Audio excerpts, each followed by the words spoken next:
buenas tardes, Valentina. Qué solitas estamos hoy, Sí, hoy le ha faltado potencia a nuestro pequeño saludo. Después de acostumbrarnos a saludarnos con varias voces, aquí estamos otra vez, mano a mano. Otra vez, mano a mano. En este Amiga. penúltimo episodio de Público Cautivo. Como Llegamos pasa el ya al tiempo, final, ¿eh? Es que a lo tonto hemos estado todo el año, Sí. ¿sabes? Entre semanas y semana no, parecía que era menos, pero... Sí, al final haces raíces, echas raíces aquí Sí, en el total. Tao, ¿eh? Es como cuando era el último día de clase, ¿sabes? Que tú ya lo venías intuyendo, que algún día tenía que ser el último porque empieza a hacer calor, sabes que viene el verano, pero sigues estando, ¿no? Y es como, en verdad, tienes ganas de que llegue el verano, pero da pena las cosas Sí. que se Cuando acaban llegas, por el sí. camino. Sí. En fin, todo tiene su fin y este pequeño Efectivamente. proyecto también tenía su pequeño fin. Y ha llegado. Bueno, está por llegar. Este es el 9. Este es el 9, sí. Falta Pero el bueno, 10. ha sido una gran experiencia, ¿no? Sí, ha sido muy guay, la verdad, ser podcasters. Ser podcaster. La verdad, como decíamos en el primer episodio, es más difícil de lo que parece y lleva bastante más trabajo detrás, pero bueno, es divertido. Al final, no sé, yo hago un balance positivo.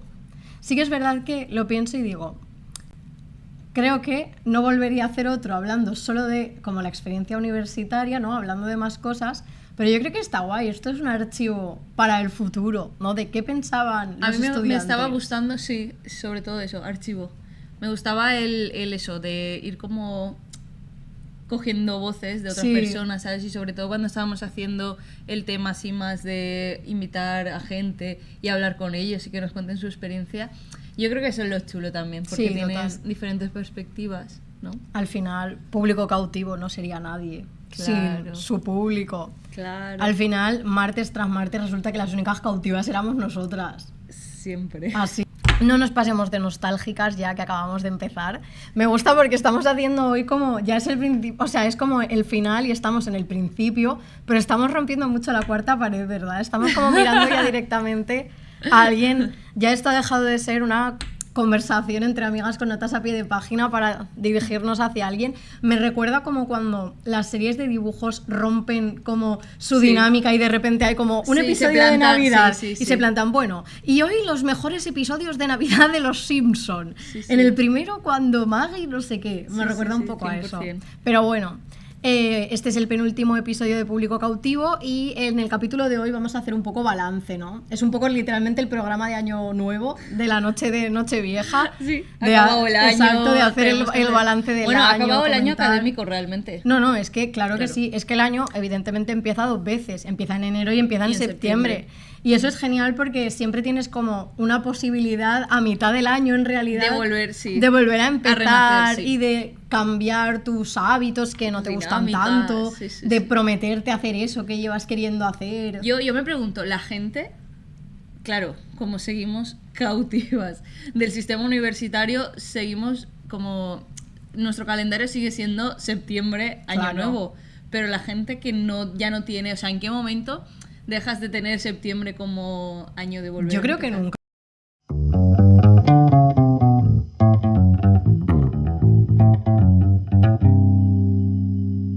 Cham.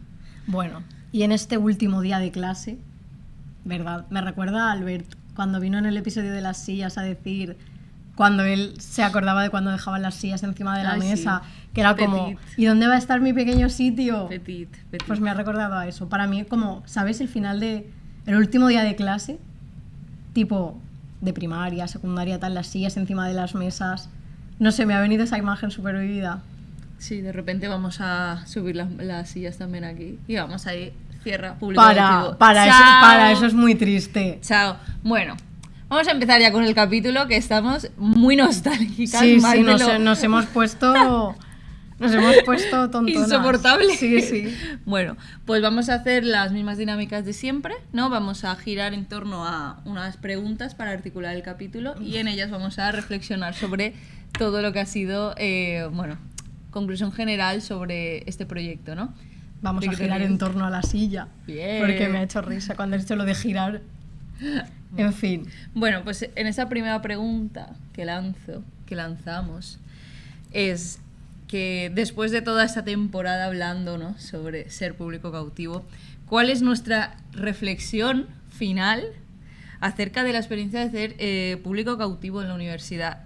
Y ahora que probablemente después de o nos dirigimos más hacia habitar otros espacios desde otro rol, ¿no?, que será pues docentes, investigadoras o divulgación, ¿cómo podemos evitar reproducir todo lo que hemos criticado? ¿Empiezo Importante. yo? Claro. Vale, a ver. ¿Cuál es tu reflexión sobre ser público cautivo? Vale, al final? mi reflexión sobre ser público cautivo es, para empezar, que el público cautivo no desaparecerá nunca porque es muy necesario. Coincidimos. ¿Sí? Sí. Vale, perfecto. Porque es que, tía, lo estaba pensando y realmente el público cautivo... O sea, ahí quiero hacer un matiz, ¿vale? Es donde yo pienso que va a estar la diferencia. Porque creo que es necesario, porque al final, siempre que empieza un proyecto o siempre que se hace algo, pues a no ser que sea una cosa que ya del principio tenga muchísimo tirón, siempre necesitas a tu público cautivo, ¿no? Siempre necesitas a tus amiguitas que vayan a apoyar, ¿no? O a la gente a la que le interesan las cosas que haces. Siempre necesitas como tu audiencia para saber que va a haber alguien al otro lado. Pero lo que yo quiero matizar es lo que hablábamos precisamente en el primer episodio de Público Cautivo, ¿no?, que es ese condicionante de la obligación.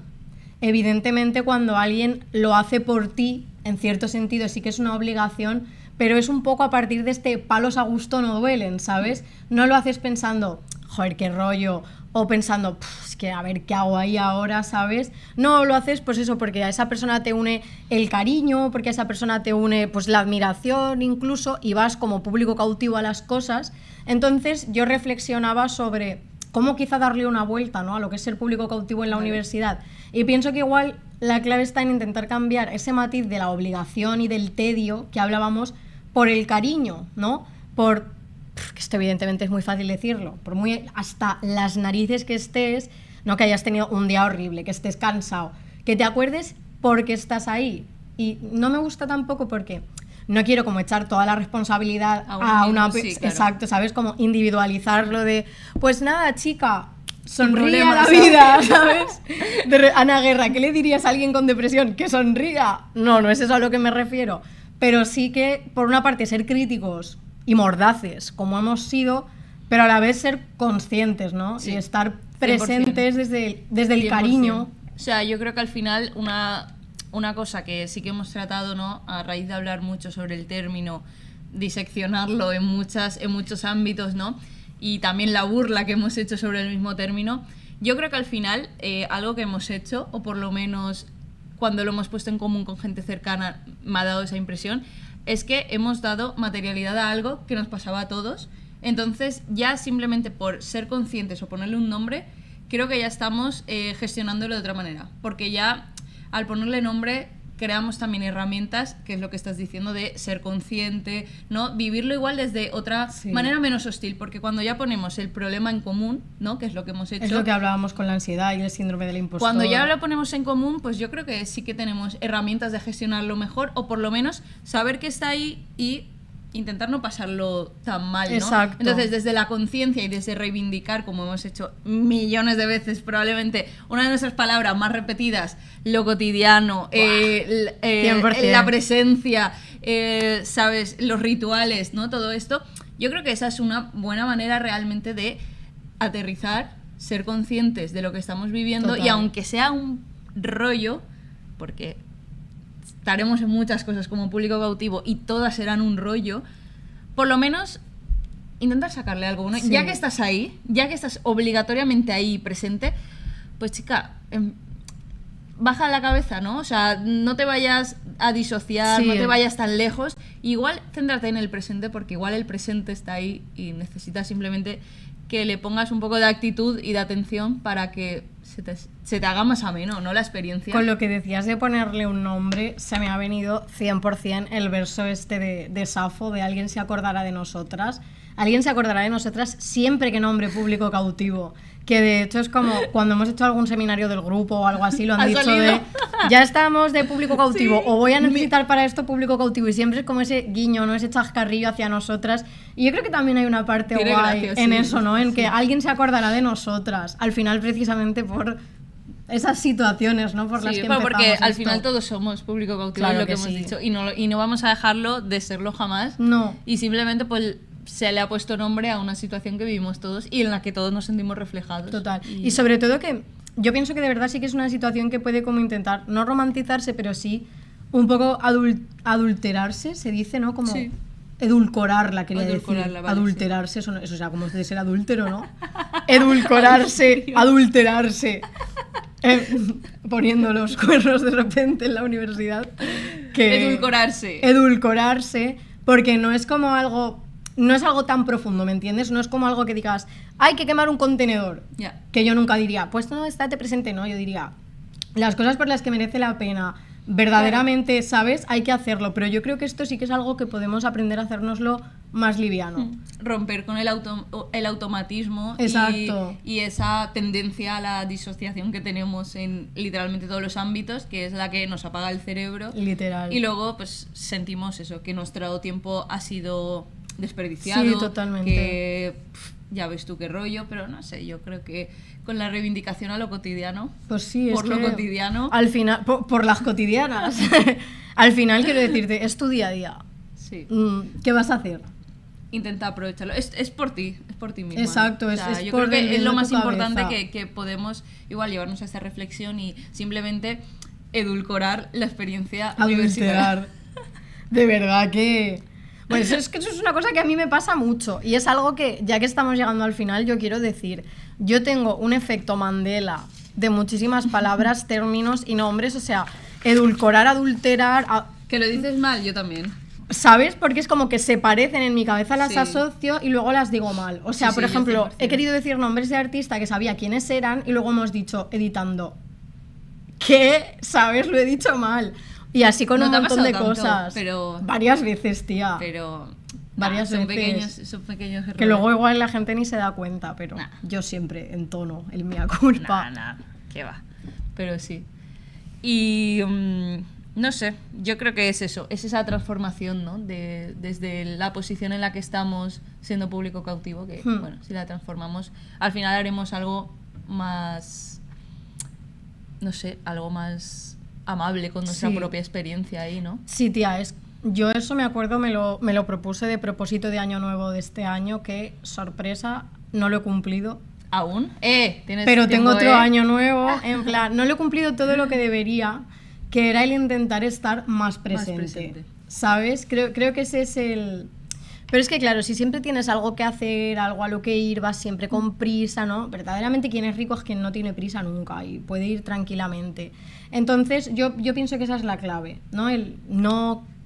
Sí, ante un sistema como es el universitario que nos exige la productividad Claro. constante, el siempre generar conocimiento, estudiar, no sé qué, pues reivindicar desde este mismo espacio el parar, ¿no? Claro. El contemplar incluso y el reflexionar o hacer de nuestro tiempo ese tiempo que compartimos como público cautivo muchas veces, ya sea en clase, en seminarios, pues si ponemos atención a lo que está pasando a nuestro alrededor, que yo creo que es igual la reflexión común que hemos hecho durante todos los capítulos y sería como esa conclusión a la que siempre llegamos, ¿no? Fijarnos en los objetos, fijarnos en nuestros espacios, al final son esas estructuras que sustentan realmente la experiencia académica, ¿no? Y no tanto el resultado que se espera de nosotros, que es Exacto. aprobar todas las asignaturas, sacarse el título, sacarse un millón de cosas.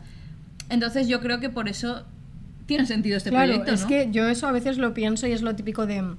Bueno, no hay que tener prisa, cada uno tiene su ritmo, lo importante es cómo disfrutar, pero es que hay muchas veces que llegas al final y te das cuenta de que no has disfrutado del Pues proceso. ese es el problema, ¿Sabes? Ese es el problema. Y ahí es donde voy por lo que pienso que es verdad. Oye, y también reivindicar el no hacer, o el hacer por hacer, quiero decirte.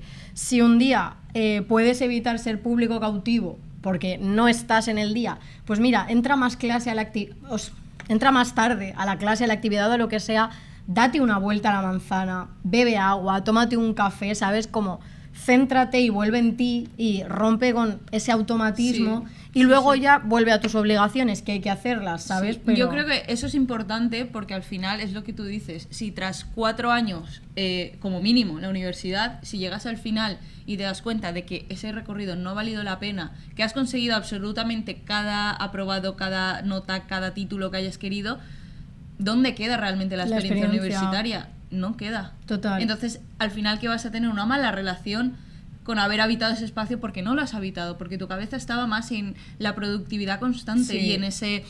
y en esa sociedad del rendimiento, ¿no? Que hemos dicho muchas Del veces. Bitsuja. Y al final, pues creo que no vale la pena vivir la experiencia universitaria desde ese sentido. Entonces, Total. creo que aquí lo que hemos hecho pues es eso, ¿no? Ponerle como nombre a este tipo de cosas que nos pasaban y a contemplar ciertas experiencias o ciertas cosas que nos acompañan durante estos 4 años como mínimo. Alargables. Alargables. Prorrogables. Pero que, a fin de cuentas, yo creo que son los recuerdos que nos llevamos. Pues sí, 100%. Y que luego compartimos el día de la Sí. graduación. Decimos, ¿te acuerdas? Claro cuando en que primero? sí. No sé qué, Yo tal. además, esto me recuerda a una de las obras que he traído, que es la obra Tatlin's Whisper, de Tania Bruguera, que es del 1966, ¿no? La traducción al castellano sería El susurro de Tatlin, y es porque esto viene de una serie que ella hace de monumentos poco convencionales, o sea, de monumentos sin una estatua, sin una peana, ¿no? De monumentos que son incluso inmateriales. De hecho, ella se inspira en el monumento modernista a Tatlin, que bueno, es una obra soviética de las vanguardias, y en este caso ella lo que hace es que mete en un museo, que era la Tate, 2 policías a caballo. Uno va en un caballo blanco y otro va en un caballo negro. Y entonces, con el público del museo, se ponen a poner en práctica diferentes maniobras de controlación de aglomeraciones Vale. y de multitudes, pero en el museo. O sea, hacer un pasillo, cerrar la entrada a las galerías. Y claro, ya lo que le interesa es cómo se relaciona el público con ese mecanismo de control y de autoridad, porque incluso estando en un museo, que es un lugar en el que, ¿no?, aparentemente tú tienes libertad, ¿no?, y puedes hacer uso de tu libre albedrío, ir a donde quieras, ver lo que Realmente quieras. Claro, realmente no, realmente está todo pensado, está todo dirigido, detrás de todo hay un discurso y hay unos mecanismos de autoridad que no son, efectivamente, 2 guardias a caballo, pero que siempre están ahí operando y de los que no somos tan conscientes como si literalmente viene una persona a cortarnos el paso. Entonces, claro, a mí eso me daba por pensar el decir, claro, tú te encuentras ahí y ¿qué vas a hacer? Si te han cerrado el paso, ¿no?, pues no vas a pasar. Si han cerrado luego en la salida, pues no puedes salir.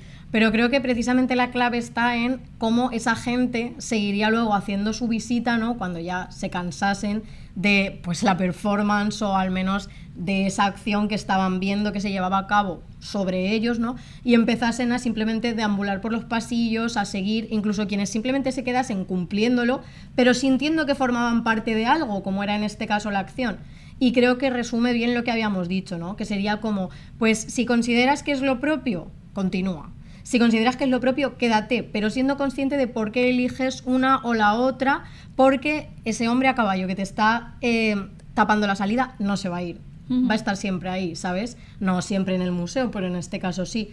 Y pues me hacía pensar en eso, en cómo un poco confrontar con esos mecanismos a través de simplemente la presencia, ¿no?, del propio cuerpo, estar o no estar, pero no estar ausente. Claro, claro. Eso es muy bonito porque además se incide mucho, ¿no?, en esa autorreflexión y igual es en centrarte en ti mismo y no en lugar de ir como en una carrera de caballos, ¿no? Claro. De ir al paso que van todos, sino realmente hacer un ejercicio de autoconciencia y decir, decido parar, necesito parar 5 minutos aunque sea, o me acoplo, ¿no?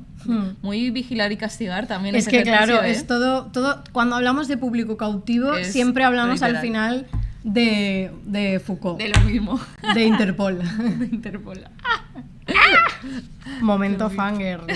Sorry. Bueno, Ay, espera, pero no hemos respondido a... Claro, ¿A qué? ahora es donde nos ensuciamos las manos. ¿Cómo podemos evitar reproducirlo nosotras? Yo volvería a decir lo que ya he dicho, de realmente pues ese ejercicio de conciencia. Sí. O sea, yo creo que es la manera realmente de una vez ya le hemos puesto nombre, como hemos hecho, como hemos compartido con muchos amigos con este proyecto, yo creo que ya estás dando unas herramientas para enfrentarte a eso de otra manera. Y no igual hacerlo desde el desconocimiento y tampoco, y evitar sobre todo hacerlo desde la culpa propia, de pensar, ay, me siento así cuando todo el mundo aquí parece que está súper centrado. Realmente reconocer el problema de manera colectiva, Sí. yo creo que Es ya nos da parte herramientas. de un fallo ¿no? estructural, por supuesto. Exacto, es eso lo que Echarse estás la culpa reivindicando. no tiene sentido, pero sí que hay que saber que también tienes, ¿no?, como el deber vitalista, ¿no? No vale con ser pues, simplemente nihilista y dejarse ser, no, No, tienes no. ese deber vitalista y reactivo de intentar hacer algo. ¿Tú qué harías? Y yo por eso lo estaba pensando. Yo he hecho, no sé si lo he mencionado alguna vez en el podcast, pero bueno, yo este año he hecho un curso de formación del profesorado universitario que, bueno, jamás he sido tan público cautivo como esas 150 horas, que no son pocas en absoluto. Llamado FIPU. Llamado FIPU, de formación Profesional. y No. de universitario, bueno, lo que sea. Pero me gustó mucho en la primera sesión, o en una de las primeras, vino un señor, porque, bueno, pues te hablan de técnicas de innovación docente, ¿no?, de cómo tratar con los alumnos, de cómo al final ser profesor. Me gustó mucho porque decía que es un privilegio intervenir en la vida de las personas. Y me quedé con esa frase, creo que es como lo que más me ha marcado de todo lo que he aprendido y de todo lo que he visto, que han sido cosas infinitas, pero eso no se me da de la cabeza y no sé. Yo pienso que hay que tener muy presente eso, que somos pues trabajadores de la universidad pública, que debemos dar un servicio de calidad y como entiendo que a veces es lo fácil, por lo que comentábamos en ese primer episodio, ¿no?, cuando hablábamos del capitalismo académico, cuando hablábamos de la obra de Muntadas, que es como seguir y seguir y que llueva sobre mojado y que llueva sobre mojado, pero no lo sé. Yo pienso que dentro de eso, si tú también haces ese ejercicio de conciencia y de cariño, de acordarte 100%. de que has estado al otro lado. Y que eres una persona. Exacto, y de por qué empezaste, pues creo que eres capaz como de hacerlo un poco más amable y menos impersonal. Hostil. Entonces, sí, yo creo que ya como profesora, no como alumna, que es lo que he sido todo este tiempo, yo creo que quiero recordar siempre esa frase de que es un privilegio intervenir en la vida de las personas. Y que es verdad, o sea, al final, quieras que no, haces más que impartir una asignatura, estás dejando una parte de ti, luego es que literalmente siempre se acuerdan de ti, luego siempre te llaman para la graduación o para una orla o para cosas, ¿sabes? Y es porque realmente dejas una huella en las personas y más en una carrera tan emocional como es la nuestra. Fantástico. Viva Historia del Arte. ¿Pasamos a la segunda? Sí. Vale, pues te la leo. Ay, esta pregunta me gusta, porque vamos a hacer un pequeño desglose. Aunque cada episodio partía de un tema distinto, ¿qué preocupaciones, tensiones o preguntas han aparecido de forma recurrente en casi todas las conversaciones? ¿Por qué creemos que esas cuestiones terminan siendo una constante de la experiencia universitaria? Bueno, creo que realmente ya lo hemos respondido antes, pero Sí, bueno, hemos hecho como un repaso. Sí, hemos hecho ya hemos hablado, pero bueno, para ¿Cuáles sorpresa han de sido nadie, nuestros leitmotivs? Sí, para sorpresa de nadie, obviamente la cotidianidad, La cotidianidad, 100%. los objetos, los los espacios, rituales, los espacios, las relaciones que hacemos, los sentimientos que tenemos, tanto buenos como malos, pequeños traumitas a lo largo de la carrera. O sea, yo creo que todo También, eso, todo lo que viene de la estructura del sistema, ¿no? Que si los problemas vinculados al capitalismo académico y al capitalismo, claro, la al rapidez, capital, a ese ritmo, exacto, sí, al acelerado, frenetismo, exacto, sí.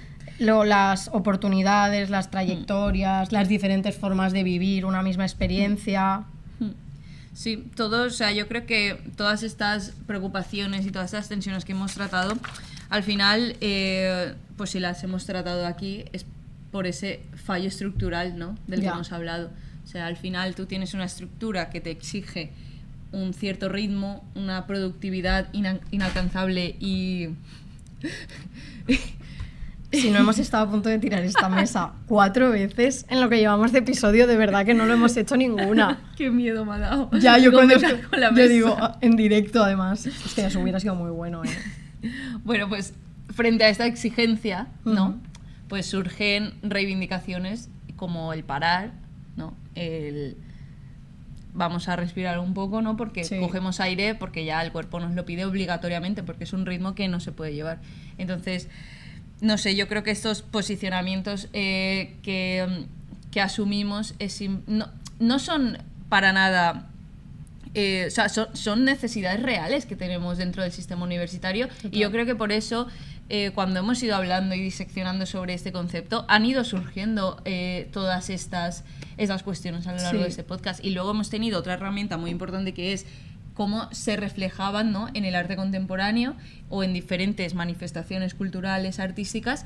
Y creo que eso también ha sido muy bonito, porque en este ejercicio hemos juntado problemáticas reales que tenemos y además las hemos vinculado con el arte contemporáneo. Entonces hemos visto que al final habla todo de lo mismo, ¿no? Sí, y al final habla sobre cuestiones que nos atraviesan como personas, que están ahí abocadas a la vida, ¿sabes? A la vida capitalista, súper productiva, que acaba con nosotros. Pero bueno, yo creo que al final hacer ese ejercicio de reflejo, de espejo, ¿no?, de verlos en otros ámbitos, también nos da un cierto respiro, un cierto anhelo, que es algo que yo siempre he valorado mucho del tema artístico, o sea, del tema de historia del arte, y es una de las cuestiones por las que realmente yo estudié historia del arte y sigo aquí por ese respiro ante todas esa tormenta total. de caos. Yo a veces lo pienso y digo, ojalá volver a sentir como esa pasión, ¿sabes? Que ahora, por ejemplo, no sé, estábamos hablando de esto y como que me vuelve a llenar.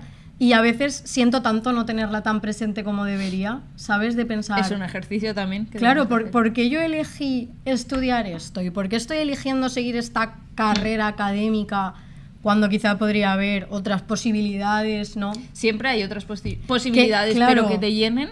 Exacto, a veces se nos olvida un poco, ¿no? Sí. El porqué de las cosas. Y que es muy importante ese porqué. Y cómo nos sentimos en ese porqué. Exacto. O sea, yo creo que es una de las cuestiones más importantes. Sí. Pero bueno, durante este proyecto hemos explorado mucho eso, ¿no? Y en relación, bueno, con todo esto, yo también traía la obra de Mierle Laderman Ukeles, que nos ofrece, que te he dicho que iba a decirlo siempre tienes unos nombres más raros, Valentina. Terrible. Si fueras como yo, que solo hablo de Marina Abramovic, te ahorrarías muchos problemas. Ukeles, yo diciendo, por favor, que no diga ukelele. Pero es Ukeles. Ukeles, no. Sí, Ukeles, Mierle Laderman Ukeles. Ahora lo has dicho genial, del tirón. Ha sido porque has confiado en ti.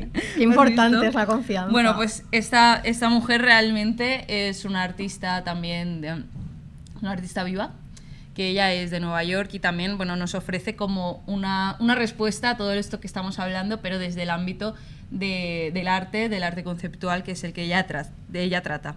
Y nada, ella es una artista conceptual y feminista, conocida por una obra que reivindica y emancipa el papel invisibilizado de una madre, de una mujer artista, y de cómo eso se traslada en una sociedad predeterminada, ¿no?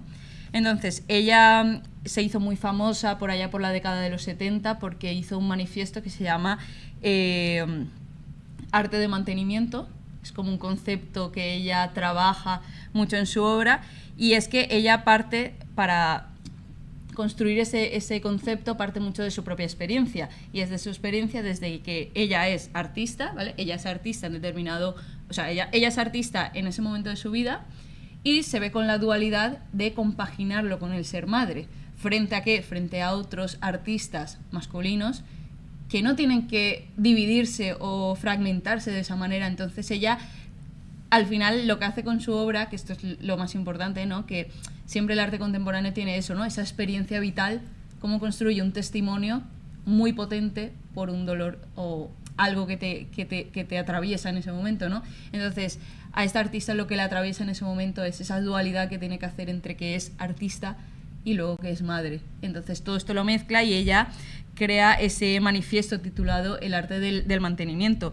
Y es que ese mantenimiento, ella tiene como objetivo generar esa conciencia sobre las estructuras invisibles que sustentan el propio sistema del arte, en este caso, ¿no? Entonces, en ese sentido ella habla mucho del museo y quiénes son esas personas que, aunque el museo esté construido para exhibir objetos, ¿no?, quién realmente mantiene como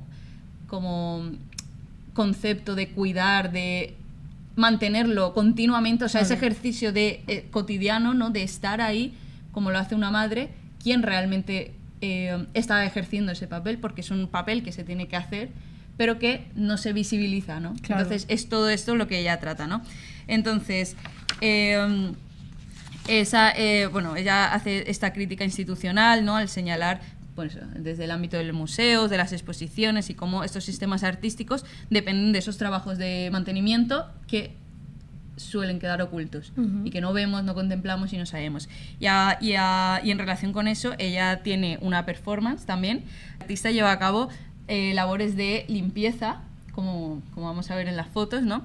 Y esa es su intervención. O sea, ella se planta ahí y el público realmente no sabe lo que está pasando, simplemente forma parte de una performance casi, vamos a decir, invisibilizada, porque, claro, ellos lo que perciben es un acto cotidiano y normal al que no se le presta mucha atención, pero es la propia artista la que está ejerciendo ese papel como forma de visibilizar cuál es esa estructura invisible que realmente mantiene al museo como lo vemos normalmente, ¿no?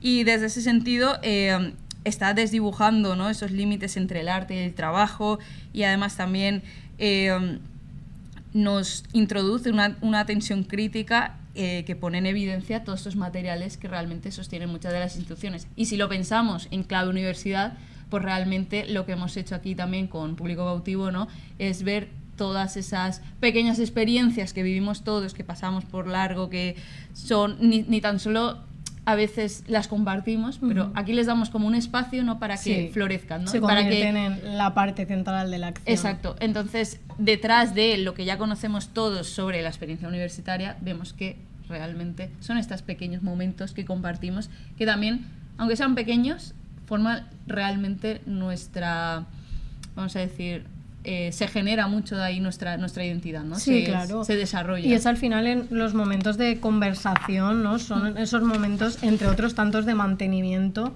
¿no? Que son los que hacen que, pues, la maquinaria pueda seguir girando. Y bueno, por supuesto, en los museos y en cualquier institución, el personal de limpieza, que igual que hacen un trabajo, cuando lo decías, ¿no? La dualidad de esta artista, es que las madres son pluriempleadas. Si tienen su trabajo y además son madres, y esos son dos trabajos, ¿sabes? Sí, pues ella trata mucho eso. Y o sea, yo lo he reflejado solo con esta performance que ella hace creo que en los años 70, pero realmente en ese manifiesto ella trata eso. Y cómo dentro, o sea, cómo puede sobrevivir en un sistema artístico, ¿no? Que está, bueno, pues más presenciado por hombres, por ese genio artista, que no tiene que lidiar con esta dualidad, con la carga ¿no? familiar. Él es artista, puede tener hijos, pero seguirá siendo artista ante todo. Pero no tiene que estar tan pendiente de la carga de mantenimiento. Entonces, que ella, que esta misma artista trate todo esto en una obra y además lo haga a través de un concepto como es arte de mantenimiento, como ese arte que tienes que cuidar, que tienes que estar ahí, que tienes que mantenerlo, ¿no? Es ese... Al final lo que nos está diciendo es que no importa ese resultado final, como hemos dicho muchas veces en el podcast, no importa ese título, o sea, sí que importa, obviamente, para eso estamos aquí, pero quiero decirte, disfruta el proceso, ¿no? Y céntrate en el proceso, porque en el proceso, pues, no, pasan cosas que si sabes, vamos a decirlo, pillarlas, ¿no? O sabes estar presente en ellas, la experiencia vital que vas a tener será mucho más rica que frente a quien ha obviado, ¿no? Todas estas experiencias por simplemente acelerar más, ¿no? Yo creo que esa es la reflexión un poco. Sí, yo creo que cogiendo también todo el tema de las obras de arte, yo pienso que ha sido un recurso muy guay, ¿no? Para tratar todos estos temas, porque además de suponer, pues, ese punto de inflexión, ¿no? En el que tú te reconoces y eso genera mucho alivio, también creo que es una herramienta poderosa el cómo las hemos ido agrupando. No quizá las relaciones que se han creado entre las imágenes al unirse, pero sí ese concepto del atlas, ¿no? Sí. Como de unir. O sea, al final hemos hecho un atlas de la experiencia universitaria, ¿no? A través de muchos pequeños atlas. Luego podríamos hacer el collage como de cómo hacer un atlas a partir de todos estos atlas, ¿sabes? Y así se vería como de manera global esos sentimientos y esos pensamientos que hemos puesto en común. Y en ese sentido, no sé, yo creo que me ha gustado mucho trabajar con las obras, sobre todo porque como historiadora del arte creo que precisamente jugar con la posibilidad de extrapolar significados, ¿no? Y hacer relaciones. Exacto, de ver que una obra de arte no es estática, no es No es- autónoma, exacto. no tiene un único significado, sino que dependiendo de un contexto, por supuesto, estoy hablando de que estamos haciendo asociaciones, ¿no? De que estamos haciendo analogías, pues una obra puede hablar de lo que tú te propongas que hable mientras tenga una conexión sustancial con ese tema del que tú quieres hablar o que estás tratando. Sí, y aquí porque nos hemos centrado realmente en el arte contemporáneo, pero si habláramos de los objetos, es que podemos encontrar tantas relaciones en otros periodos artísticos. Claro. O sea, si mencionamos el barroco, wow. O sea, el barroco ya nos está hablando mucho de esos objetos, ¿no? De esos... El Me barroco, encanta, me encanta el barroco la es cara un- que estás el poniendo. barroco es un periodo sin tiempo, el barroco es... Claro, entonces yo creo que esa ha sido un poco nuestra tarea, ¿no? Sí. Darle como imagen a esos problemas, ¿no? Y ver que hay procesos artísticos que también los tratan y sobre todo desde el arte contemporáneo, que puede ser que sea el que menos resuene, ¿no? O el que se tenga no tanta conciencia de como objeto artístico, que los objetos, sino otras formas o nuevos formatos sobre el exacto. arte. Formatos que no son físicos. Sí.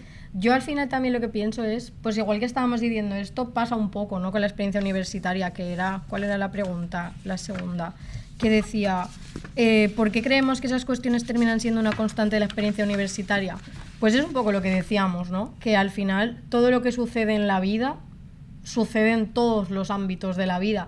A veces parece que es como una experiencia paralela, ¿no? En la universidad, el trabajo, pero realmente sigue esa línea. Y yo eso para entenderlo como que lo pienso mucho según esto del Rey Oldenburg de los lugares, ¿no? Del primer lugar, el hogar, el segundo lugar, el trabajo, el tercer lugar, lugares comunes. Pues es que al final lo que te llevas del primer lugar va a pasar al segundo y al Sí. tercero y así sucesivamente. Y pues creo que también es valioso ver que esto que es como muy meme, ¿no? De que no hemos tenido una experiencia única jamás, de que todo el mundo vivimos cosas parecidas, ¿no? O literalmente lo mismo en momentos y en graduaciones diferentes, pero sí, creo que lo importante es eso, pues, al final reivindicar, ¿no? Y redundar otra vez en lo cotidiano, en el día a día, en lo que pasa en una esfera de nuestra vida, pasa en todas y pues tenemos que aprender a lidiar Y a observar. y a observar y a convivir, ¿no? A Un poco convivir, sí, con el 100%. tiempo y con todo esto. Qué bonito nos ha quedado. Sí, la verdad, estamos filosóficas. Estamos hoy intensas. Estamos intensas. Insoportables. Siempre lo estamos. Bueno, pues pasamos a esta tercera pequeña pregunta. ¿Vale? Si entendemos este podcast entonces como un aprendizaje compartido, que me encanta este término porque es como... Es que el podcast ha sido tan terapia, realmente. Creo que es algo que hemos compartido con mucha gente que 100%. ha sido terapia grupal, colectiva. Entonces, que si entendemos este podcast como un aprendizaje compartido, 100%. Con quienes nos han escuchado y han sido nuestro público cautivo ahí presente. ¿Qué nos llevamos de esta experiencia y para qué puede servirnos en el futuro? ¿Qué creemos que nos va a definir o qué puede diferenciar a quienes han formado parte de este proyecto después de haber pensado juntos todas estas cuestiones? Pues tía, What do you think? yo lo pensaba y hay como una estrategia de estas de innovación docente para el aprendizaje que se llama aula invertida, ¿no? Que sí. es pues que ellos trabajen en casa y luego pues se ve en clase, o que ellos trabajan en casa y lo explican en clase. Me parece que al final esto ha funcionado un poco como un aula, ¿no? En el que teníamos nosotras aquí pues nuestro altavoz, ¿no? Nuestro micrófono, al final lo que quisiéramos decir, nuestra pequeña pizarra con nuestras imágenes para nuestras explicaciones, y que hemos tenido pues eso, un público que ha sido alumno y que por tanto han sido también maestros, porque al final hemos hecho muchas referencias a personas que sabemos que están al otro lado de la pantalla, ¿no? Hemos felicitado cumpleaños, hemos hecho referencias, yo qué sé, a la newsletter de Sandra, hemos hablado de Joaquín, hemos hablado también de Albert, que luego ha venido, ¿no? Nosotras sabemos quiénes han estado ahí, Lucía, Las Mares, Marjoret solo en este caso. Andrea también. Exacto, que han venido. Andrea, claro. Y no sé, yo pienso que ha sido eso, ha sido como una pequeña aula. No sé, esto ha sido como Sí. una clase, Sí. ¿sabes? Sobre todo cuando estábamos recogiendo, que me dio a mí por preguntarle testimonios a la gente, rollo, a ver, ¿tú qué rituales tienes en tu... Sí. ¿Qué recuerdas de la universidad? ¿Qué cosas hacías? ¿No? Y eso me gustaba un montón, sí. Incluso también lo que decías de cuando acabemos pondremos las sillas encima. Ya el hecho de tener luego, claro, esto al final queríamos reivindicar también lo analógico, lo que se hace con las manos, lo que se toca, lo que se tira. Pues esto luego lo tiramos, ¿no? Luego lo tenemos que recoger, es un poco esto de aguardar, cada cosa en su Destruir, lugar, sí, ¿sabes? sí. Como cuando eras un niño. Y es eso, yo es que en verdad pienso como que, bueno, esto ya lo veremos en el último episodio, como que hemos hecho una promoción, ¿no? Pues muy asociada evidentemente a Activa Cultura, a quien les tenemos que dar las gracias siempre, porque no hubiera sido posible, ni hubiera salido este 100%. proyecto que nació a propósito para la convocatoria, pues sin ellos. Y es eso, yo lo percibo o lo concibo como una clase, la clase del 2025-2026 de público cautivo. Qué bonito. No lo sé, yo tenía Ha esa sido imagen. divertido, ¿no? Yo creo que sí. Ha sido muy divertido. Sí, yo creo que 100% lo que dices también. Sí, además yo pensaba mucho en... Ya estaba tapando... Marina Abramovic, por supuesto, por supuesto. Tu persona favorita Mi persona favorita. De toda historia del arte, Sí, probablemente. pero porque yo creo que es la persona que más a mí me ha marcado de toda la historia del arte. O sea, tú no puedes dejar a una chica de 18 años impresionable como yo a que se enfrente, de hecho, a la performance que voy a decir y que mencioné en el primer episodio 100%. Tú no puedes dejar que una persona así como era yo se enfrente a esa obra. No, me cambió para siempre, Pero, Entendible, ¿eh?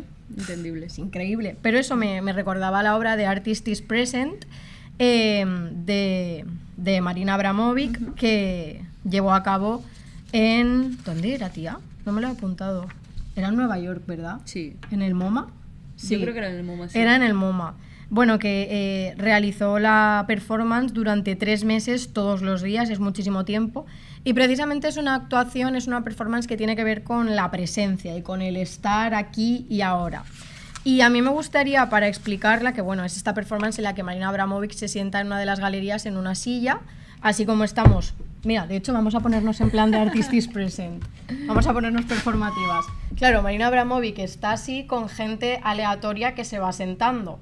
Hasta que, por supuesto, como se sabe, aparece Ulay, que había sido su pareja sentimental y artística, y ella rompe esa barrera que tenía, ¿no? De simplemente se quedaba mirando a los ojos a la persona, luego se iban, no, ahí rompe la performance por primera vez, se dan la mano. Y bueno, y me gustaría leer, porque me recuerda un poco a esa relación que yo he mantenido con nuestro público cautivo, o que pienso que nos diferencia, ¿no? Que es esa relación que mantiene Marina Abramovic en la performance con su público. Y Marina decía: tengo la silla vacía, así que todos los de la audiencia pueden venir en su tiempo libre y sentarse frente a mí y participar en este tipo de silencio, de experiencia del aquí y del ahora, del momento presente. Claro, es eso, nosotros vivimos un silencio que luego para los demás es pues un momento cualquiera de su día en el que hacemos ruido en su cabeza, pero sigue siendo un diálogo. Así que puedes observar esto como una especie de etapa para la experiencia, o realmente puedes entrar en ese espacio y tomar una participación activa, lo que en realidad te acerca mucho más al artista y a esta presencia y a tu propia experiencia. Si te sientas en esta silla frente a mí, es extremadamente importante encontrar una posición muy cómoda y no te muevas. Solo siéntate inmóvil y mira qué pasa si conectamos con nuestros ojos. Y realmente creo que va a ser algo bastante especial entrar en este territorio de lo desconocido. Debido a que la energía que viene de la audiencia, tengo que ser transmisor y receptor al mismo tiempo. Esa energía simplemente pasa a través de mí y está lista para el próximo visitante y el siguiente y el siguiente. Es que es la mejor, ¿cómo no la voy a mencionar como si no existiera otra persona en la historia del arte? Es la mejor. Es la mejor, claro que sí. Literalmente Marina Abramovic inventó la poesía. Y la presencia. Y la presencia, ella lo inventó todo. Tendría que estar aquí ella diciendo, ¿te imaginas? reivindicar lo cotidiano, Sería la presencia, increíble. sentarse y no hacer nada, mirarte a los ojos. Reivindicar, jugar con las sombras y con entes que no existen, como en el vídeo ese, ¿sabes cuál te digo? Que es divertidísimo. Yo lo jugaba con Barbies, yo jugaba con seres que no existen. Me encanta, me encanta. Sobre todo es eso, lo que nos deja sentir esa hora. Además te imagínate haber estado ahí, ¿sabes? Haber estado en ese acto presente histórico. Durante la pandemia hizo una conferencia en el Centro Cultural del Carmen. Pero en plan, la gente iba al CCCCCC, todas las Cs, se sentaba y lo veían como por una pantalla, era como un zoom. y yo no estaba en ese momento en Valencia, estaba en mi casa en Albacete, pero lo tengo grabado. Y ella hablaba de la pasión y del amor y tal. Es única. Y se acababa de morir hacía poco Ulay y estábamos todos en plan... Es verdad.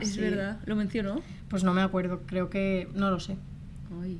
No te quiero decir ni que sí, no te quiero hacer ilusiones, no lo sé. Pero la tengo grabada, luego un día la busco y te la paso. Hay que Porque soy ese tipo de friki, claro, que la grabé entera.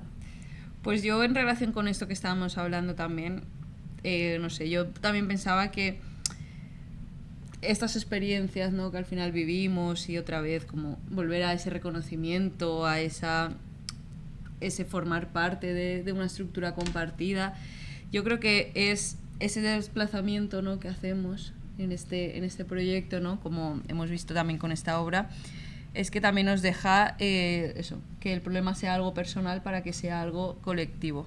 Y en este sentido yo también traía otra obra gran citada en la historia del arte del siglo finales del siglo XX, que es nuestra maravillosa Judith Chicago, con su mesa... La fiesta de las chicas. La fiesta de las chicas. Es que es maravillosa esta obra. The Me Dinner encanta Party, esa pieza, me encanta. de 1979. Es, yo creo que una obra preciosa, es una obra que también reivindica mucho el momento, ¿no?, el espacio, el compartir una mesa y todo lo que ese ritual comporta, ¿no? Y a mí la verdad es que pensaba mucho en esta obra cuando a lo largo de los episodios, pero me la quería guardar para el final, porque yo creo que es una mesa muy nostálgica, ¿eh? Yo creo que es una mesa triangular, que no lo he dicho, no he explicado la hora, yo estoy diciendo que es ahí súper nostálgica, pero bueno, básicamente es una instalación, ¿no?, que hace ¿en qué museo está? Yo creo que puede ser que sea en el MoMA también, no me acuerdo, espera, no lo tenía. Bueno, es una instalación que básicamente hay una mesa triangular, que además que sea triangular también dice mucho, ¿no?, porque está reivindicando o está cargándose literalmente esa jerarquía, ¿no?, de quién está en el centro, quién tiene más presencia en una mesa, ¿no? Entonces me gusta mucho el concepto de que sea una mesa triangular, porque es como estamos todas a la vista, ¿no? Ahí estamos en una distancia, todas conectadas de alguna manera, ¿no? Y es eso, una instalación en la que hay un lugar o da un lugar, o es una... Me gusta mucho la contextualización que hace desde el arte feminista, ¿no?, darle nombre a todas esas mujeres que han escrito obra, que han hecho obra artística, que han escrito literatura, y cómo todas se sientan en esa mesa, ¿no?, y tienen cada una su sitio, además con bordados que está su nombre, incluso elementos que son muy identificables de la persona que estamos hablando, como es el de Georgia O'Keeffe, que de repente hay como una de esas flores y además es que es maravillosa esta obra, ¿no? Y además cómo lo hace construyéndolo siempre desde el objeto, también desde lo textil, que también son como de esas disciplinas que han estado asociadas a lo femenino y por tanto artes menores, ¿no?, y que no han tenido ese papel realmente importante. Entonces esta mesa de Judith Chicago es eso, no trata de ver estas figuras desde una manera aislada, sino realmente hacer una composición en las que todas ellas tengan un lugar compartido, ¿no?, y podamos presenciar, ¿no?, esa atmósfera, ese colectivo, y a mí me parece muy bonita por eso. Entonces yo creo que esto es lo que nos llevamos, esa capacidad de situar nuestras propias experiencias, ¿no?, como alumnas, ¿no?, que hemos tenido, y llevarlas a algo más amplio, que es esa estructura que parece casi inaccesible, ¿no?, que es esa estructura universitaria, ¿no? Entonces es lo que hemos hecho un poco, ese lugar de mediadoras entre coger nuestras experiencias, llevarlas, reivindicarlas a través de todo este proceso de investigación, de diálogo, de compartir a través de obras, ¿no?, y les llevamos pues eso al lugar que yo creo que se merecen. No de una manera tan espectacular como Judith Chicago, ya me gustaría, pero bueno, yo creo que realmente hemos hecho un ejercicio parecido, ¿no? En una mesa redonda también hay sitio para que todo el mundo se vea. El problema son las mesas cuadradas, creo. Sí, 100%. Pero, y las rectangulares, sí, y todas. Es una mesa muy nostálgica. ¿Cómo no va a ser nostálgica? O sea, si lo que se sienta a la mesa no es otra cosa que la ausencia. O sea, es... Me encanta recordar estas obras que eso que te hacen como tener que recobrar el aliento. Es por estas cosas por las que hemos estudiado El historia suspiro. del arte. El suspiro, como en American Beauty, cuando Sí. se te hincha el corazón como un globo que está a punto de estallar. La mejor película. Y la mejor frase Y también. la mejor frase, o sea, 100% del mundo mundial. Y bueno, pues Estas han sido nuestras pequeñas reflexiones. esta ¿no? ha sido nuestra valoración. General. Exacto, exacto. Y yo, para hablar de finales, ¿me puedes acercar? Lo voy a leer de ahí. Vamos a quitar del atlas este fragmento. Destrucción en directo. Lucho Fontana, de repente. Este fragmento del Camino de Miguel Delibes, lo siento, soy una persona de spoilers, porque igual que al principio a Tomás le desmigajé la naranja La de naranja mecánica, mecánica, es verdad. ahora a Valentina le voy a desmigajar el final del Camino de Delibes, pero es que es un final que me gusta mucho, porque me encanta que los finales hablen del final. ¿Sabes? Si eso tiene sentido. Y bueno, pues nada, es la historia de Daniel el Mochuelo, que recuerda toda su vida durante una noche antes de partir para la ciudad en la que va a abandonar el pueblo, va a abandonar a su madre, ¿no? Y pues la vida como la conocía. Y me gusta mucho porque bueno, el final dice: Daniel el Mochuelo recordaba con nostalgia su última noche en el valle. Dio media vuelta en la cama y de nuevo atisbó la cresta del pico Rando iluminada por los primeros rayos del sol. Se le estremecieron las aletillas de la nariz al percibir una vaharada intensa hierba húmeda y aboñiga. De repente se sobresaltó. Aún no sentía movimiento en el valle y sin embargo acababa de oír una voz humana. Escuchó. La voz le llegó de nuevo, intencionadamente amortiguada. «Mochuelo». Se arrojó de la cama exaltado y se asomó a la carretera. Allí abajo, sobre el asfalto, con una cantarilla vacía en la mano, estaba la uca uca. Le brillaban los ojos de una manera extraña. «Mochuelo, ¿sabes? Voy a la cullera por leche. No te podré decir adiós en la estación». Daniel el Mochuelo, al escuchar la voz grave y dulce de la niña, notó que algo muy íntimo se le desgarraba dentro del pecho. La niña hacía pendulear la cacharra de leche sin cesar de mirarle. Sus trenzas brillaban al sol. «Adiós, uca uca», dijo el Mochuelo, y su voz tenía unos trémolos inusitados. «Mochuelo, ¿te acordarás de mí?». Daniel apoyó los codos en el alféizar y se sujetó la cabeza con las manos. Le daba mucha vergüenza decir aquello, pero esa era su última oportunidad. «Uca uca», dijo al fin. «No dejes a la guindilla que te quite las pecas, ¿me oyes? No quiero que te las quite». Y se retiró de la ventana violentamente, porque sabía que iba a llorar y no quería que la uca uca le viese. Y cuando empezó a vestirse le invadió una sensación muy vívida y clara de que tomaba un camino distinto del que el Señor le había marcado. Y lloró al fin. Es el final más bonito del mundo, vas a llorar. No, y lloró al fin. Oh. Qué bonito. Es que es precioso. Es que me parecía el mejor final del mundo. Ay, mi amiga. Pues bueno,